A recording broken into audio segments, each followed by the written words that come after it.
जरा सोचिए, पहाड़ों में बसा एक गांव, रामपुर। देखने में तो बहुत खूबसूरत है, लेकिन ये गांव हर रात एक अजीब और कह सकते हैं एक भयानक रस्म का कैदी बन जाता है। गांव के सरपंच की ये आवाज, ये कोई सवाल नहीं है, ये एक चेतावनी है। एक ऐसी खौफनाक हकीकत की याद जो हर रात गांव वालों को सताती है और जिसे कोई भी भूलने की हिम्मत नहीं कर सकता।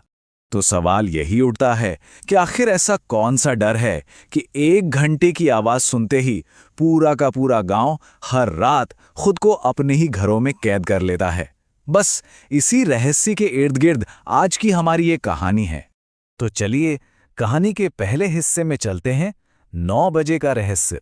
इसमें हम देखेंगे कि आखिर वो क्या नियम है जो इस गांव में जिंदा रहने के लिए बेहद जरूरी हैं। सोच कर देखिए, जैसे ही घड़ी में 9 बजते हैं और मंदिर की घंटी बजना शुरू होती है, पूरे गांव में एकदम मौत जैसा सन्नाटा छा जाता है। हर कोई, हर एक इंसान अपने घरों के अंदर भागता है, मानो किसी अनदेखे शिकारी से अपनी जान बचा रहा हो। यहां जिंदा रहने के कुछ बहुत ही अजीब नियम हैं। पहला नियम, घर की सारी खिड़कियां और दरवाजे कसकर बंद कर लो। दूसरा, दहलीज पर नमक की एक लाइन खींचनी होती है, एक सुरक्षा रेखा।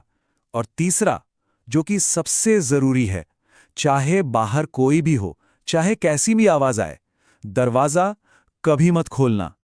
लेकिन देखिए, हर कहानी में एक मोड़ आता है। आज रात जब पूरा गांव इन नियमों को मान रहा है, एक नौजवान है आर्यन। उसे अपनी खिड़की पर एक दस्तक सुनाई देती है, एक ऐसी दस्तक जो उसे गांव का सबसे मजबूत नियम तोड़ने पर मजबूर कर रही है। खिड़की के बाहर से एक आवाज आती है, जानी पहचानी, लेकिन उसमें बहुत डर है। ये आवाज अनिल की है, आर्यन के दोस्त की। वही दोस्त जो 1 महीने पहले पता नहीं कैसे गायब हो गया था। अब वो वापस आ गया है, या ये कोई और है। तो ये डर, ये दस्तके, ये सब शुरू कहां से हुआ? चलिए कहानी के अगले हिस्से में चलते हैं और इस श्राप की जड़ तक पहुंचते हैं। श्राप की उत्पत्ति, एक 50 साल पुराने गुनाह का खुलासा। देखिए, गांव में हर कोई इन नियमों को इतनी गंभीरता से नहीं लेता था। एक आदमी था रमेश। वो इन सब बातों को अंधविश्वास और बकवास समझता था, लेकिन उसे अपनी इस गलती की बहुत बहुत भारी कीमत चुकानी पड़ी। हुआ ये कि एक रात रमेश ने दरवाजे पर अपनी बेटी की आवाज सुनी। वो बेटी जो 10 साल पहले मर चुकी थी। वो आवाज कह रही थी, पापा मैं वापस आ गई, मुझे अंदर आने दो ना। अब सोचिए, एक बाप के लिए इससे ज्यादा दर्दनाक और मजबूर करने वाली आवाज क्या हो सकती थी। और रमेश ने दरवाजा खोल दिया, एक गहरे अंधेरे के लिए। किसी ने कुछ नहीं देखा, बस अंधेरे से कुछ हाथ बाहर आए और उसे अंदर खींच ले गए। रमेश फिर कभी किसी को नहीं दिखा, जैसे वो इस दुनिया में कभी था ही नहीं। तो आखिर ये सब हो क्यों रहा है? असल में ये है कुएं का श्राप। कहानी ये है कि 50 साल पहले एक मां ने मरते हुए श्राप दिया था। श्राप ये था कि जिस तरह गांव वालों ने उसके बेटे अनिल को कुएं में अकेला मरने के लिए छोड़ दिया, ठीक उसी तरह हर 50 साल में उसकी आत्मा गांव से अपना एक साथी चुनने आएगी। ये श्राप, ये एक तरह का चक्र है जो 2 पीढ़ियों को जोड़ता है। देखिए, 50 साल पहले अनिल नाम का एक लड़का गांव के कुएं में डूब गया। किसी ने उसकी मदद नहीं की। और आज आर्यन का दोस्त, जिसका नाम भी अनिल है, उसी कुएं के पास से गायब हो गया है।